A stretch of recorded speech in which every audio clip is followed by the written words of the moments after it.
Assalamualaikum warahmatullahi wabarakatuh. Perkenalkan, kami dari kelompok 6 akan mempresentasikan mengenai analisis kebangkrutan PT Unilever Indonesia.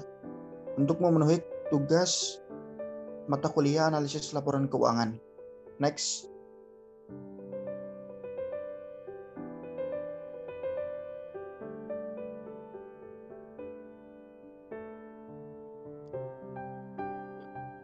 Yang selanjutnya, perkenalan nama anggota kelompok. Yang pertama, Khairina Fiturnisa dengan NIM akhir 072. Selanjutnya, Rene Ilsanti dengan NIM akhir 192. Selanjutnya, Trihedi Diana dengan NIM akhir 302. Selanjutnya, Amelia Lailani dengan NIM akhir 196. Dan terakhir, dengan saya sendiri, Muhammad Sofiuddin dengan NIM akhir 303. Next. Selanjutnya mengenai profil perusahaan. PT Unilever Indonesia Tbk atau UNVR merupakan perusahaan yang bergerak dalam bidang manufaktur, pemasaran, dan distribusi barang konsumsi termasuk sabun, deterjen, margarin, dan bahan pangan sehari-hari. Portofolio perusahaan mencakup banyak merek yang dicintai dan terkenal di dunia seperti Pepsodent, Pond's, Lux, Lifebuoy, dan masih banyak lainnya. Perusahaan mulai beroperasi secara komersial pada tahun 1973. Next.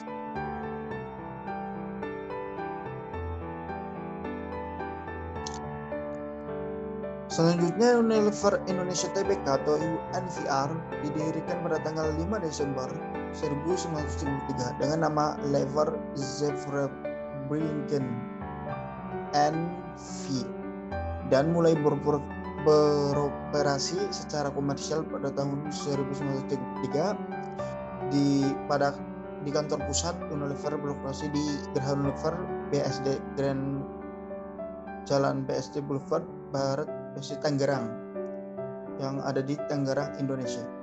Selanjutnya pada tanggal 16 November 1982 UNVR memperoleh pernyataan efektif dari Bapepam untuk melakukan penawaran umum perdana saham UNVR atau IPO kepada masyarakat sebanyak 9.200.000 dengan nilai nominal Rp1.000 per saham dengan harga penawaran Rp3.175 per saham. Saham-saham tersebut dicatatkan pada Bursa Efek Indonesia atau BEI pada tanggal 11 Januari 1942. Selanjutnya akan dijelaskan oleh teman saya. Prediksi kebangkrutan analisis multivariat 1968. ZI sama dengan 1,2 kali X1 ditambah 1,4 kali X2 ditambah 3,3 kali X3 ditambah 0,6 kali X4 ditambah 0,999 kali X5. X1 sama dengan aktiva lancar dikurangi hutang lancar dibagi total aktiva, X2 laba ditahan dibagi total aset, X3 laba sebelum bunga dan pajak dibagi total aset, X4 nilai pasar saham biasa dan preferensi dibagi nilai buku total hutang, X5 penjualan dibagi total aset. Indikasi ZI lebih kecil daripada 1,81 mengindikasikan bahwa perusahaan berpeluang besar mengalami kebangkrutan. ZI lebih besar dari 2,99 mengindikasikan bahwa perusahaan berpeluang kecil mengalami kebangkrutan. 1,81 lebih kecil daripada ZI dan ZI lebih kecil dari 2,99 berarti kondisi perusahaan berada dalam area ambigu. Laporan keuangan PT Unilever Indonesia. Yang pertama, aktiva lancar tahun 2021 sebesar Rp7.642.208. Tahun 2020 sebesar Rp8.828.360.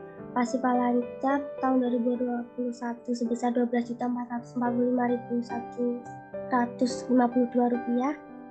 tahun 2020 sebesar Rp13.357.536.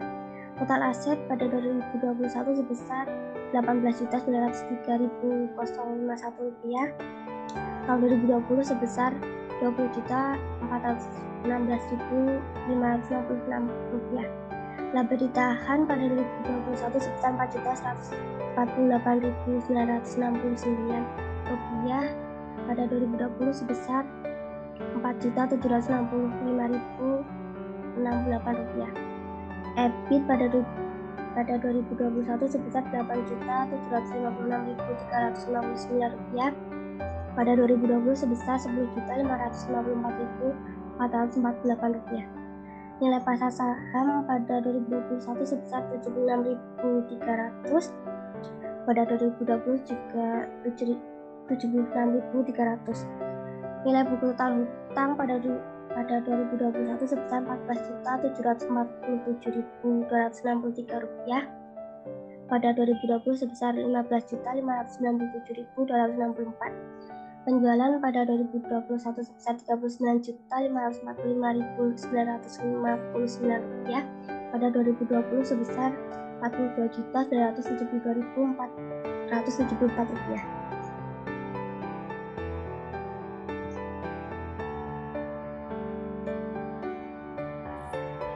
X1 sama dengan aktiva lancar dikurangi hutang lancar dibagi total aktiva. Pada X1 2020 sama dengan 8.828.360 dikurangi 13.357.536 dibagi 20.416.566 sama dengan negatif 0,222. Pada X1 2021 yaitu 7.642.208 dikurangi 12.445.152 dibagi 18.903.051 rupiah sama dengan negatif 0,254. Pada X2 rumusnya yaitu laba ditahan dibagi total aset. X2 2020 sama dengan 4.765.068 dibagi 20.416.566 sama dengan 0,233.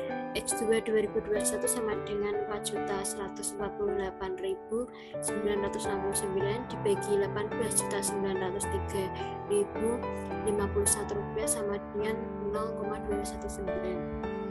Pada X3 yaitu rumusnya laba sebelum bunga dan pajak dibagi total aset.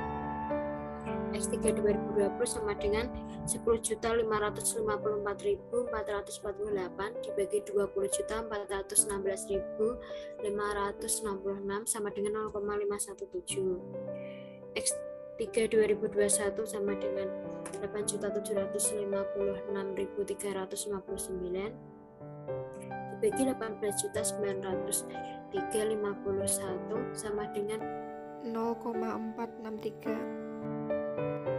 Selanjutnya X4 dengan rumus nilai pasar saham biasa dan preferensi dibagi nilai buku total hutang. X4 2020 sama dengan 76.300.000 dibagi 15.597.264 sama dengan 0,005. X4 2021 sama dengan 76.300.000 dibagi 14.747.263 sama dengan 0,005. X5 dengan rumus penjualan dibagi total aset. X5 2020 sama dengan 42.972.474 dibagi 20 juta sama dengan 2,10. X5 2021 sama dengan 39.545.959 dibagi 18.903.051 sama dengan 2,09. Prediksi kebangkrutan analisis multivariat. ZI sama dengan 1,2 dikali X1 ditambah 1,4 kali X2 ditambah 3,5 X3 ditambah 0,6 kali X4 tambah 0,999 kali X4.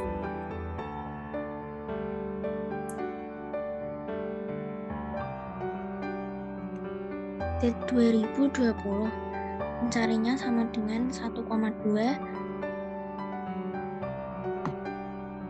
kali negatif 0,222 tambah 1,4 kali 0,233 tambah 3,3 kali 0,517 tambah 0,4 kali X4 tambah 0,999 kali 2,10. Hasilnya 3,867. Selanjutnya Z2021 sama dengan 1,2 kali negatif 0,254 tambah 1,4 kali 0,219 tambah 3,3 tambah 0 kali 0,463 tambah 0,6 kali X4 tambah 0,999 kali 2,09 sama dengan 3,621. Next.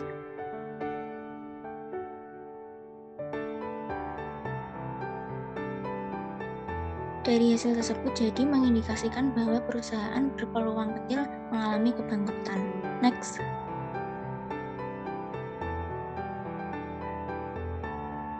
Faktor kebangkrutan. Pandemi kasus COVID-19 mengalami pemberlakuan pembatasan kegiatan masyarakat (PPKM) diterapkan di berbagai wilayah di Indonesia. Hal ini mempengaruhi daya beli konsumen, terutama pada segmen pasar di mana Unilever Indonesia beroperasi. Berbagai harga komoditas yang menjadi bahan baku mengalami lonjakan harga yang signifikan. Penurunan daya beli konsumen akan produk dan waktu transisi untuk kembali ke daya beli sebelum pandemi menjadi tantangan yang muncul bagi PT Unilever. Next.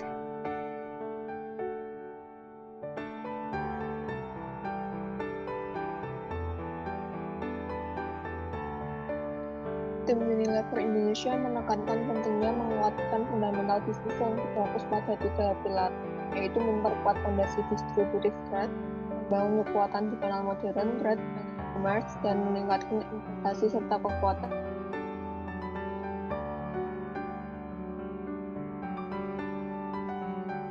divisi food, beverage, personal care, dan Unilever Food Solutions atau UFS. Turunnya kinerja saham dan fundamental PT Unilever karena menurunnya daya beli masyarakat yang terdampak pandemi. Seiring pemulihan ekonomi, daya beli juga kembali meningkat.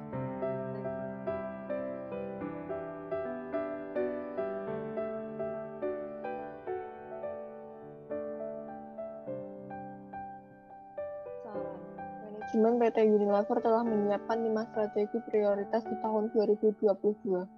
Yakni memperkuat dan membuka potensi penuh dari brand-brand besar dan produk utama melalui inovasi yang berkembang untuk menstimulasi konsumsi konsumen, perluas dan memperkaya portofolio core-value dan premium segment, memperkuat kepemimpinan di channel utama City to Modern Trade dan channel masa depan e-commerce, pemimpin digital dan data-driven capabilities, dan tetap menjadi yang terdepan dalam mewujudkan bisnis yang berkelanjutan. Pada akhir perdagangan pada Rabu 23 Februari, saham Unilever mulai beranjak ke zona hijau dengan naik besar 0,26% ke harga 3.820. Ya, sekian dari kelompok kami, dari presentasi kami. Apabila ada perkataan atau kalimat yang kurang berkenan, mohon maaf. Terima kasih banyak. Wassalamualaikum warahmatullahi wabarakatuh.